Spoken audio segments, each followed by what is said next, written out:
prophecy, power, the New World Order.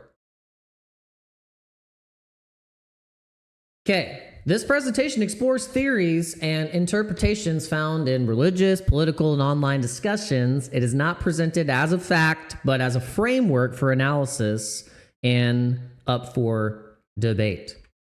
So the core thesis is that some analysts believe modern geopolitics that are happening right now may mirror the biblical prophecy narratives that we were talking about in the beginning of the stream. And the key players in this, oddly enough, are Trump, Israel, Kushner, the Iran conflict, digital ID and UBI, universal basic income, and the emerging financial systems all connect with each other. The biblical framework, the book of Revelation, and Daniel, the book of Daniel was very much of prophecy, visions of the time of the times to come. Describe a global leader, which would be the Antichrist, and economic control and world conflict. Themes would, as a beast system, look at Mr. Beast, the most popular YouTuber in the entire world, is called Mr. Beast. Can't even just use so many links. Can't make this shit up. Mark of the Beast and global governance.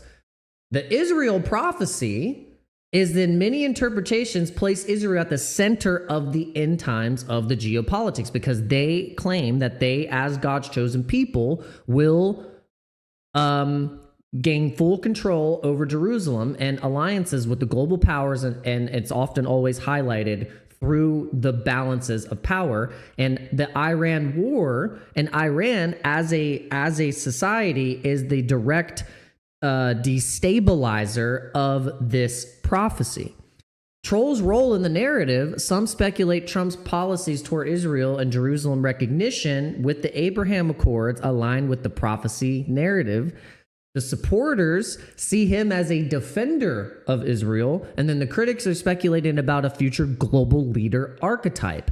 If we continue in a forever war and we go into the terms, and Trump potentially with the administration, if we go full war, World War III, then we, and quote the speculation from the Democrats thinking that Trump would then have a third term. This is how he could use the powers of war to stay in a third term. I'd never thought I was going to believe that, because that's no, he wouldn't try that. Now here, let's do the Jared Kushner connection.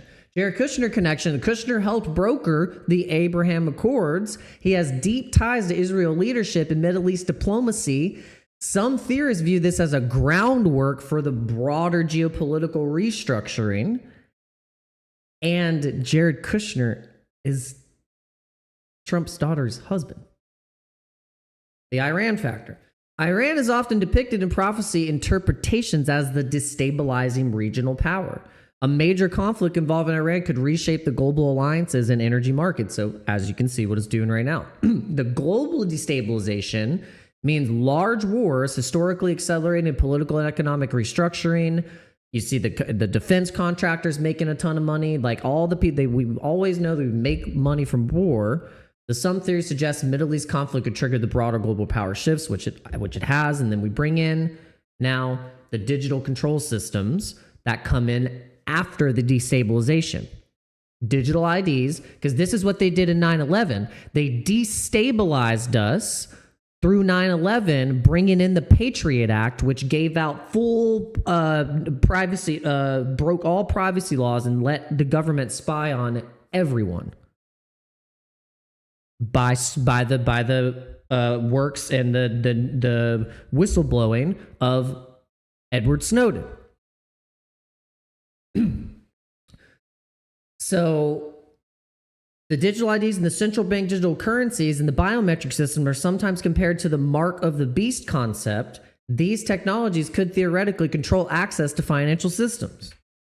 And then you get into the AI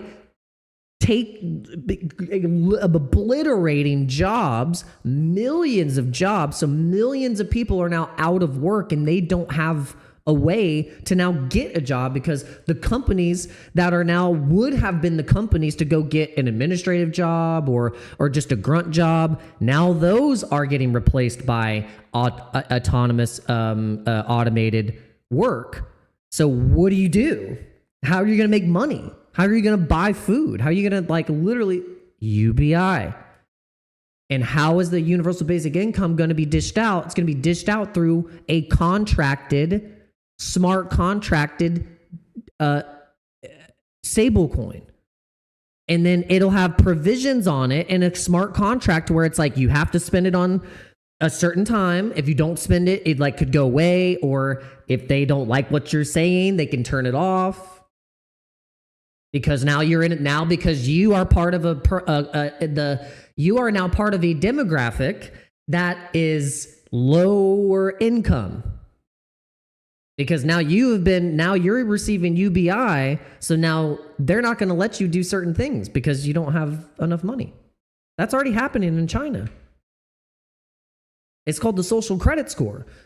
Crypto's role in all of this is crypto represents the decentralized money outside government control, which might be why Bitcoin and some of these cryptos right now are pumping, because if Iran got completely destabilized and they're separate from the financial system, then Russia and all these countries that they can use Bitcoin. No one can tell them that they can't use Bitcoin. They're just it's a decentralized peer-to-peer network.